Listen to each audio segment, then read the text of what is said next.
Welcome back to Cooking with Cass. With Ramadan starting today, I wanted to try whipping up a meal that was easy, tasty, but also included some much needed nutrients. I started by dicing one shallot using the onion cutting method that I showed in our chicken and dumplings video. We'll also cut up 1.5 cups of asparagus into small bite-sized pieces. Make sure these are very small because they'll be stuffing for our chicken. Speaking of, we'll start by cutting the chicken in half and pounding that to about a 1/2 inch thickness. I found the easiest way to make sure the chicken is evenly pounded is to place your hand over the whole thing, and if you feel any raised bumps, give it a little tappy until it's good and flat.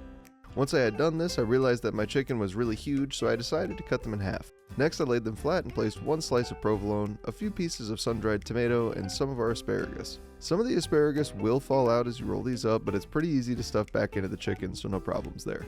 And while I've finished stuffing this chicken, why don't you hit like and subscribe so you never miss one of our new weekly halal recipes.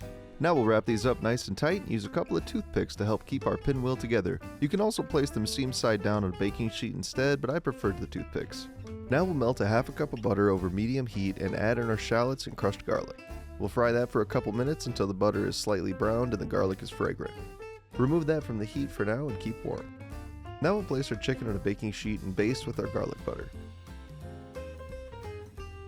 So this is where I made a mistake. I thought it would look really nice to place the garlic and shallots on top of the chicken to impart that buttery, garlicky, shalloty goodness, but it just kind of burned up while baking. Now we'll bake that at 400 degrees for 20 or 30 minutes or until the thickest part of the chicken reaches 165 degrees. Once that's cooked up and tasty, we'll need a nice side dish. I decided to use Wild Garden's rice and potato pilaf, available at the link in the description below. And that's it for this week. If you enjoyed this recipe, let us know in the comments. Ramadan Kareem, everyone, and we'll see you next week.